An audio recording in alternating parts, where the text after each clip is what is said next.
నిన్న జగన్మోహన్ రెడ్డి గారి స్పీచ్ చూసినప్పుడు తానేదో ప్రజలకు చేసేస్తున్నట్టుగా, ప్రతిపక్షాలు ఆపేస్తున్నట్టుగా గొప్పలు చెప్పుకుంటూ యథావిధిగానే మీడియాని, ప్రతిపక్షాన్ని దూషిస్తూ, ఇక పవన్ కళ్యాణ్ గారిని అయితే మొన్నటిదాకా పెళ్ళిళ్ళు అనేవాడు, ఇప్పుడు అది తగ్గించి ఇంకో అంశం, ఇక్కడ బరిలెక్కకు వచ్చిన నోట్లు కూడా రాలేదని హేళన చేస్తూ క్రిటిసైజ్ చేశాడు.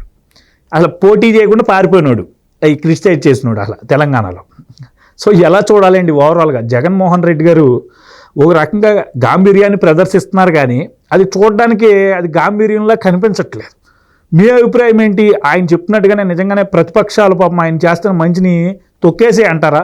ఈరోజు ఆయన మీద వస్తున్న వ్యతిరేకత నిజం కాదంటారా? ఇదంతా సృష్టించబడింది అంటారా మీడియా ద్వారా? అన్న మీరేమంటారు? మరి చాలా పాలిష్డ్గా ప్రశ్న అడిగావు సుబ్బు.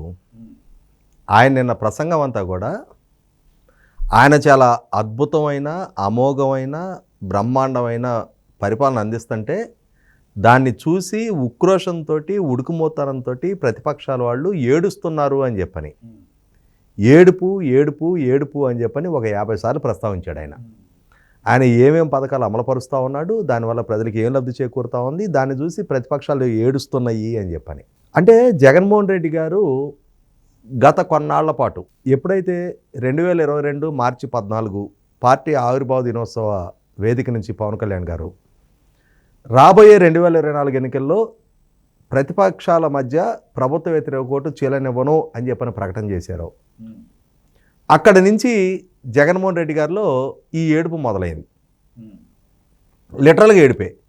ఎందుకంటే 2019లో ఈ ప్రతిపక్షాల మధ్య, అంటే జగన్మోహన్ రెడ్డి గారికి వ్యతిరేకంగా ఉన్న పార్టీల మధ్య ఓట్ల చీలిక అనేది జగన్మోహన్ రెడ్డి గారికి లాభించింది.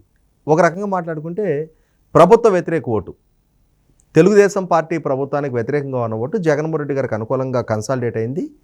ఆ రోజు సక్సెస్ఫుల్గా జగన్మోహన్ రెడ్డి గారు పవన్ కళ్యాణ్ గారిని మార్జినలైజ్ చేసేయగలిగారు. పవన్ కళ్యాణ్ గారి వ్యక్తిత్వ హనానికి పాల్పడి ఆయన్ని డైరెక్ట్గా ఈయనే ప్రెస్ మీట్ పెట్టి ప్రతి 4 సంవత్సరాలకి ఒకసారి, అంటే కనీసం కొంచెం పాలిష్డ్గా భార్యలని మాట వాడుకనలా, పెళ్ళాలు అని చెప్పని వాడి మారుస్తారు కార్లు మార్చినట్టు అని చెప్పని కొద్దిగా అవహేళన చేసే విధంగా మాట్లాడి పవన్ కళ్యాణ్ గారి స్థాయిని తగ్గించే ప్రయత్నం చేశారు. తద్వారా తనకు అనుకూలంగా ఓట్లు పోలరైజేషన్ చేసుకోగలిగారు.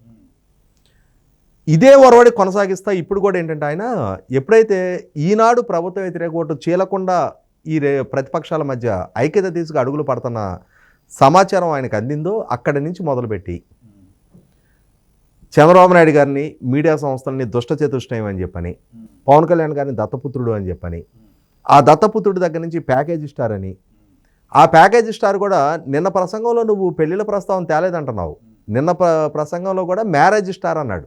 మ్యారేజ్ స్టారా? ప్యాకేజ్ స్టారు, మ్యారేజ్ స్టార్ అన్నాడు.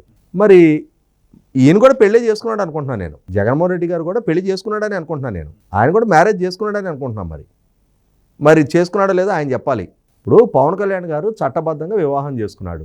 దాన్ని ప్రతి సందర్భంలో ఆయన వ్యక్తిగత జీవితాన్ని తీసుకొచ్చి ఆయన వైవాహిక జీవితాన్ని పదే పదే పదే పదే ప్రస్తావించడం ద్వారా సమాజానికి వచ్చే లాభము లేదు, నష్టం లేదు. దానివల్ల ఆయన వ్యక్తిగత జీవితంలో ఎదురయ్యే ఒడిదుడుకులకు ఆయన బాధ్యుడు. దానివల్ల సమాజానికి ఏం సంబంధం లేదు. అటువంటిది నిత్యం దాని గురించి ప్రస్తావిస్తున్నాడు. అంతకుమించి ఆయన గురించి ప్రస్తావించడానికి ఏముంది? ఆయనేమి వాళ్ళన్న కేంద్ర మంత్రిగా ఉన్న రోజు చిరంజీవి గారు కేంద్ర మంత్రిగా పనిచేశారు కదా, ఆ కేంద్ర మంత్రి పదవిని అడ్డం పెట్టుకొని అడ్డగోలుగా వనరులు దోచేలా, పవన్ కళ్యాణ్ గారు ఏమి టీవీలు, మీడియా సంస్థలు స్థాపించలా, ఊరికొక ప్యాలెస్ కట్టుకోలా, కాబట్టి వాటి గురించి ప్రస్తావించడానికి లేదు. పవన్ కళ్యాణ్ గారి మీద ఏమి 11 సిబిఐ కేసులు, 7 ఈడీ కేసులు లేవు, ఆయనకేమి జైలు జీవిత చరిత్ర లేదు, అందుకని ఆయన గురించి ప్రస్తావించడానికి ఏమి లేదు. కాబట్టి ఈ వైవాహిక జీవితం అనే దాన్ని ఒకదాన్ని పదే పదే ప్రస్తావనకు తీసుకొచ్చి ఆయన హేళన చేసే ప్రయత్నం చేస్తున్నాడు. ప్రజలకి ఇవన్నీ లీస్ట్ బాధాడు. 17-18 కేసులోనే మిమ్మల్నే పట్టించుకోవాలి ప్రజలు. ఏ అవినీతి ఆరోపణ లేకుండా ఆయన రెక్కల కష్టంతో పార్టీ నడుపుకుంటుంటే, ఆయన తెలుగుదేశం పార్టీతోటి సైజుతోటి ఎన్నికలకు వెళ్తున్నారు కాబట్టి అని చెప్పని ఈ 2 పార్టీల మధ్య సమన్వయంతో కనుక వాళ్ళు ఎన్నికలకు వెళ్తే రేపటి రోజున తమ అధికారానికి ముప్పు వస్తాయి అని చెప్పని అసలు ఏడుపు అక్కడి నుంచి మొదలవుతుంది. దాన్ని కవర్ చేసుకోవడానికి ప్రతిపక్షాలు ఏడుపు ఏడుపు అని మాట్లాడుతున్నారు. మీడియా సంస్థలు, ప్రతిపక్ష నాయకుడు చంద్రబాబు నాయుడు గారు దోచుకోవటం, తినుకోవటం, పంచుకోవటం వాళ్ళ విధానం అంట.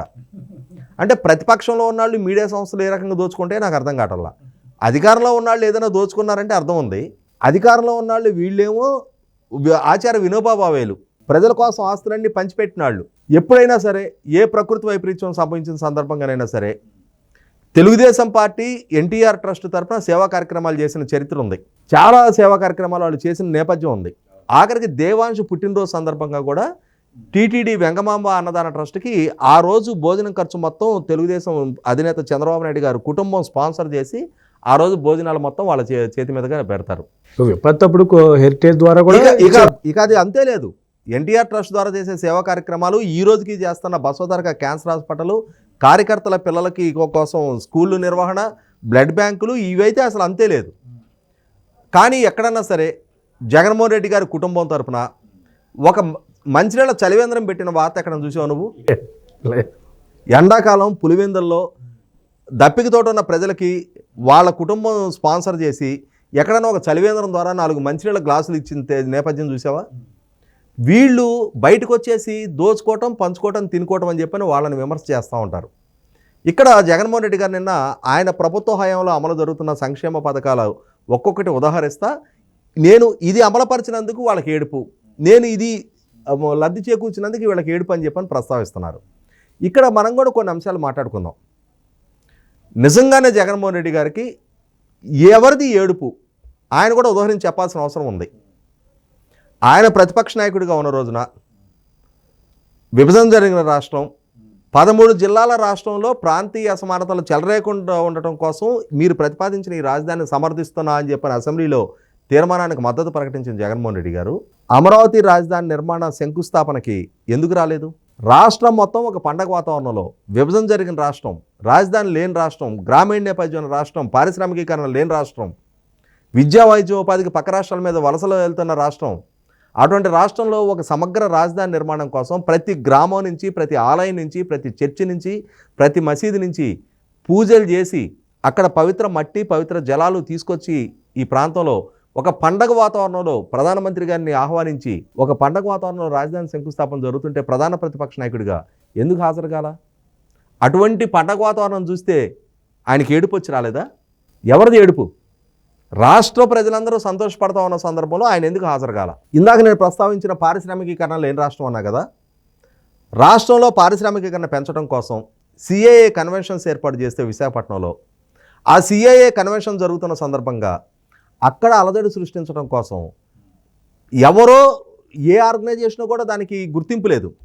విశాఖపట్నం బీచ్లో క్యాండిల్ ర్యాలీ టేకప్ చేస్తాము అని చెప్పని రేపొద్దున సిఐఏ కన్వెన్షన్, ప్రపంచవ్యాప్తంగా ఉన్న పెట్టుబడిదారులందరూ వచ్చి విశాఖపట్నంలో మకాన్ చేస్తున్నారు.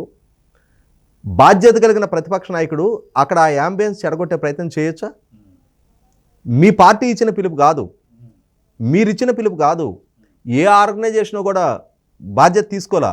దాంట్లో క్యాండిల్ ర్యాలీలో పాల్గొంటాము అంటే రేపొద్దున సిఐఏ కన్వెన్షన్ జరుగుతుంటే ఇవాళ ఉద్యమాలు చేస్తారా?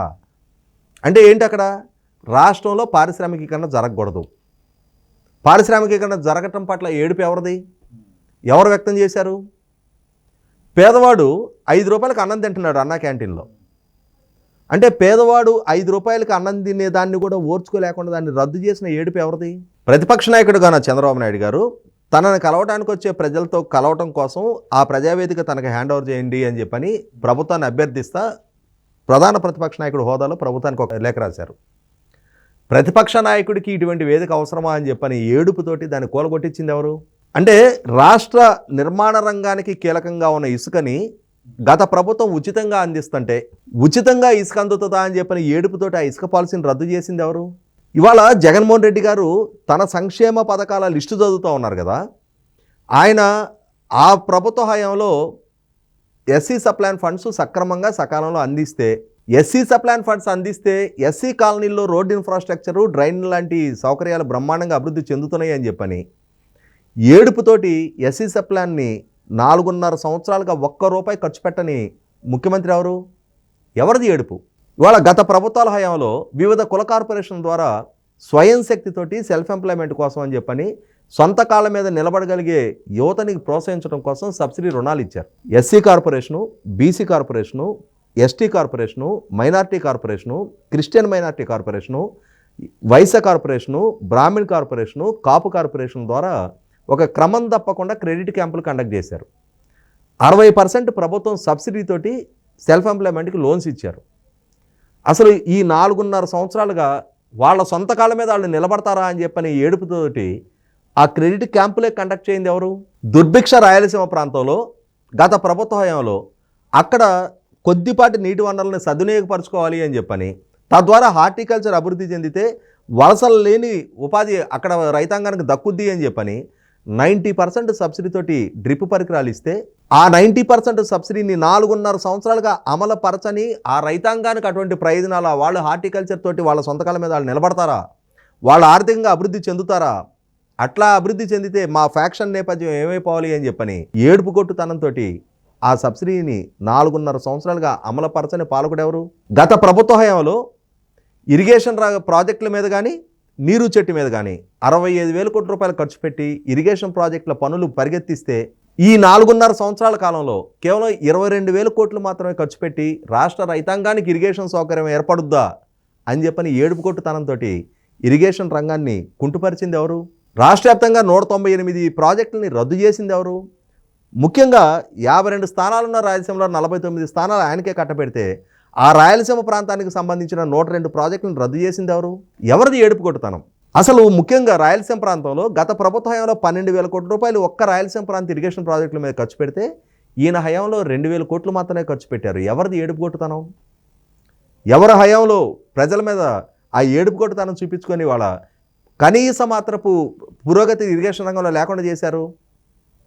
వ్యవసాయ రంగంలో రైతాంగానికి గత ప్రభుత్వ హయాంలో సబ్సిడీ మీద అగ్రికల్చర్ మెకనైజేషన్ కోసం అత్యధిక సబ్సిడీ ఇచ్చి 26,000 ట్రాక్టర్లు రైతు రథం పేరిట సబ్సిడీ మీద రైతాంగానికి ఇస్తే అదే సందర్భంలో హార్వెస్టర్లు, రోటవేటర్లు, బేలర్లు, మల్చింగ్ షీట్లు, తైవాన్ స్ప్రేయర్లు, ఇన్ని రకాల సబ్సిడీ మీద వ్యవసాయ పరికరాలు ఆనాటి ప్రభుత్వాలు ఇస్తే ఇవాళ రైతాంగానికి సబ్సిడీ మీద ఇన్ని పరికరాలు అందుతాయా?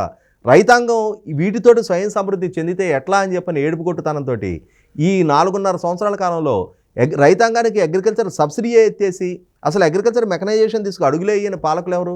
అదే సందర్భంలో యువతని వాళ్ళు 5,000 రూపాయలకి పనిచేసుకోవాలి తప్ప వాళ్ళకి ప్రభుత్వ ఉద్యోగాలు వస్తాయా అని చెప్పని ఏడుపు కొట్టుతనంతో 2,30,000 ప్రభుత్వ ఉద్యోగాలు భర్తీ చేస్తానని చెప్పని వాగ్దానం చేసి అధికారంలోకి వచ్చిన తర్వాత 9,800 ఉద్యోగాలు, 6,500 పోలీసు, మొత్తం కలిపితే 16,000 ఉద్యోగాలకు మాత్రం నోటిఫికేషన్ ఇచ్చిన గనుడెవరు? ఎవరిది ఏడుపు కొట్టుతనం? ఉద్యోగుల్ని మీకు మెరుగైన పిఆర్సీ ఇస్తా, క్రమం తప్పకుండా డిఏలు ఇస్తా, మీకు సిపిఎస్ రద్దు చేస్తా, ఇన్ని రకాల వాగ్దానాలు చేసి వాళ్ళకి చంద్రబాబు నాయుడు 43% ఫిట్మెంట్ ఇచ్చాడు కానీ నేను 43% ఇస్తే వీళ్ళు నా మాట వింటారా అని చెప్పని వాళ్ళకి అంతటి జీతం దక్కాలా అని చెప్పని ఏడుపు కొట్టుతనంతో ఐఆర్ కన్నా తక్కువకి ఫిట్మెంట్ ఖరారు చేసింది ఎవరు? సిపిఎస్ రద్దు మాట గాలికి వదిలేసింది ఎవరు? మద్యపాన నిషేధం కుటుంబాల్లో ఆర్థికంగానూ ఆరోగ్యపరంగానూ చిన్నాభిన్నం చేస్తుంది అని చెప్పని వాగ్దానం చేసి మహిళల నుంచి ఓట్లు దండుకొని మద్యపాన నిషేధమే చేస్తే ఈ మహిళలు ఆర్థికంగా స్వావలంబన సాధిస్తే వాళ్ళ ఆరోగ్యపరంగానూ ఆర్థికంగానూ కుటుంబాలు నిలదొక్కుంటే రేపటి రోజున ఎన్నికల సందర్భంగా నేను ఇచ్చే తాయిలాలకు వీళ్ళు ఆశపడతారా అని చెప్పని ఏడుపు కొట్టుతనంతో ఆ మద్యపాన నిషేధ హామీ గాలికి వదిలేసింది ఎవరు?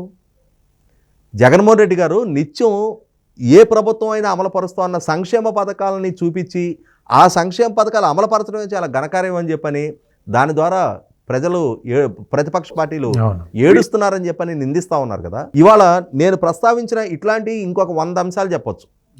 వీటికి సమాధానం చెప్పగలిగే చిత్తశుద్ధి, ధైర్యం, అంత హేతుబద్ధంగా సమాధానం చెప్పగలిగే స్థైర్యం వాళ్ళ దగ్గర ఉంటే ఆ రోజు నిజమైన ఏడుపు ఎవరిది? ప్రజల నుంచి ఏ వాగ్దానాలు చేసి అధికారం చేజిక్కించుకున్నారు, ఇవాళ ఏటిని అమలుపరచలేదని చెప్పని చెప్పగలిగే చిత్తశుద్ధి వాళ్ళ దగ్గర ఉంటే ముందుకొచ్చి మాట్లాడవచ్చు. 100కి 100 ఆయన ఇవాళ ప్రతిపక్షాలని ఆయన స్థాయి తగ్గి దూషిస్తూ ఉన్నారు, వ్యక్తిత్వ హన్నాలకు పాల్పడుతూ ఉన్నారు. పవన్ కళ్యాణ్ గారిని తెలంగాణలో కొల్హాపూర్లో బర్రెలక్క కన్నా కూడా తక్కువ ఓట్లు వచ్చినాయి అని చెప్పని హేళన చేస్తూ ఉన్నారు. 2014 ఎన్నికల్లో మీకు డిపాజిట్లు రాలా, 100 కంటే తక్కువ ఓట్లు వచ్చినాయి. 2014లో 3 అసెంబ్లీ స్థానాలు, ఒక పార్లమెంటు స్థానం కట్టబెట్టిన తెలంగాణ ప్రాంతాల నుంచి రాజకీయంగా పారిపోయారు మీరు. 2018 ఎన్నికల్లో నామినేషన్ వేయలా, 2023 ఎన్నికల్లో కూడా మీ పార్టీ తరఫున నామినేషన్ వేయలా. కనీసం ఆయన ముందుకొచ్చి ఆయనకి ఏ ఓట్లు అన్నారు అని పోరాడారు, అక్కడ ప్రాతినిధ్యం వహించారు, అక్కడ పోటీ చేశారు. అక్కడ మీరు ఈ వ్యక్తిత్వ హన్నాల ద్వారా మిమ్మల్ని మీకు ఏదో ఎలివేషన్ ఇచ్చుకున్నా కానీ మీ పాలన ప్రజల మీద ఏ ప్రభావం చూపించింది అనేది ప్రతి ఒక్క ఆంధ్రప్రదేశ్ పౌరుడు ఇవాళ గుర్తిస్తున్న దగ్గర, గమనించుతున్న దగ్గర మీకు వ్యతిరేకంగా ప్రజా తీర్పు రాబోతుందనేది రిలీజ్ అయ్యారు కాబట్టి ఇంతటి ఫ్రస్ట్రేషన్ తోటి, ఉడుకుమోతనంతో మీ ఏడుపు మీరు బయట పెట్టుకుంటున్నారు ముఖ్యమంత్రి గారు.